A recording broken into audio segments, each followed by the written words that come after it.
The Great Depression was a period of unprecedented economic hardship. It gripped the world in the 1930s. This devastating economic downturn began with the stock market crash of 1929. It lasted for a decade, leaving millions unemployed and impoverished. The effects of the Great Depression were felt globally, impacting nations across continents. This era serves as a stark reminder of the fragility of economic systems. It underscores the importance of learning from past mistakes.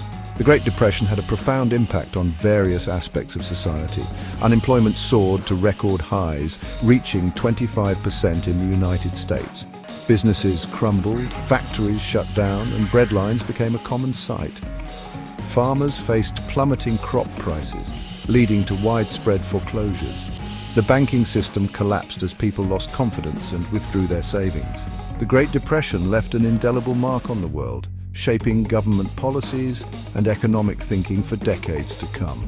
The Great Depression was a complex event with multiple contributing factors. One key factor was the excessive speculation in the stock market during the 1920s. Investors borrowed heavily to buy stocks, driving prices to unsustainable levels. When the bubble burst, the stock market crashed, wiping out billions of dollars in wealth. Another factor was the overproduction of goods. New technologies and mass production techniques led to a surplus of goods which businesses struggled to sell. This oversupply, coupled with declining consumer demand, resulted in falling prices and business failures. The agricultural sector was particularly hard hit, as farmers faced low crop prices and mounting debts. Before the Great Depression, several economic indicators pointed towards trouble. The stock market showed signs of a bubble. Stock prices were rising rapidly, detached from company earnings. This rapid rise was fueled by speculation, not sound economic fundamentals. Margin buying, where investors borrowed heavily to buy stocks, was rampant. This practice magnified both profits and losses, contributing to the market's instability. Another warning sign was the growing gap between the rich and the poor. The 1920s saw a concentration of wealth in the hands of a few, while the majority of Americans experienced stagnant wages.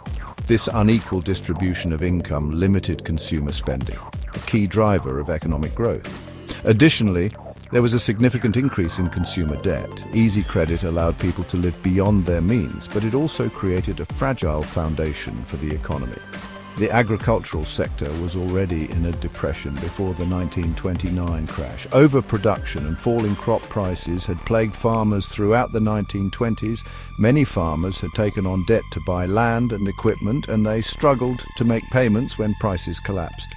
The Dust Bowl, a severe drought that hit the American Midwest in the 1930s, exacerbated the plight of farmers, leading to widespread foreclosures and displacement. Internationally, the situation was equally troubling. European nations were struggling to recover from World War I.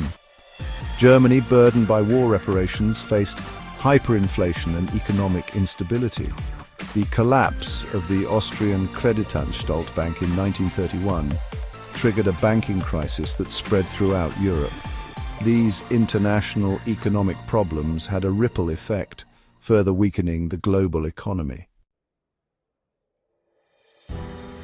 The initial response of the US government to the Great Depression was inadequate. President Herbert Hoover, a proponent of laissez-faire economics, believed that the market would correct itself. However, the government's inaction only worsened the situation. As the Depression deepened, Hoover implemented some measures such as public works projects and loans to businesses, but these efforts were too little, too late. One of the most significant government actions during this period was the passage of the Smoot-Hawley Tariff Act in 1930. This act, intended to protect American industries from foreign competition, actually had the opposite effect. By raising tariffs on imported goods, the act triggered retaliatory tariffs from other countries. This trade war choked international trade and deepened the global depression. In 1933, Franklin D. Roosevelt was elected president on a platform of change. Roosevelt's New Deal programs marked a significant shift in government policy. The New Deal aimed to provide relief, recovery, and reform.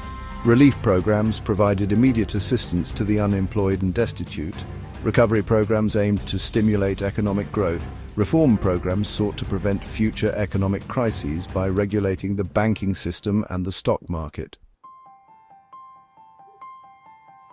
The Great Depression offers valuable lessons for today, especially as we face growing concerns of another recession in 2025. First, it highlights the importance of addressing economic imbalances. Just as the concentration of wealth and excessive speculation contributed to the Great Depression, similar factors are at play today. The widening gap between the rich and the poor, coupled with high levels of consumer debt, creates a fragile economic environment. Second, the Great Depression teaches us the dangers of protectionist trade policies. The Smoot-Hawley Tariff Act, far from protecting American jobs, exacerbated the crisis. In today's interconnected world where global trade is essential for economic growth, protectionist measures can have devastating consequences. The current trade tensions and tariff wars serve as a stark reminder of this historical lesson. Finally, the Great Depression underscores the crucial role of government intervention during economic downturns. While the initial inaction of the Hoover administration worsened the situation, Roosevelt's New Deal programs demonstrated the positive impact of government intervention.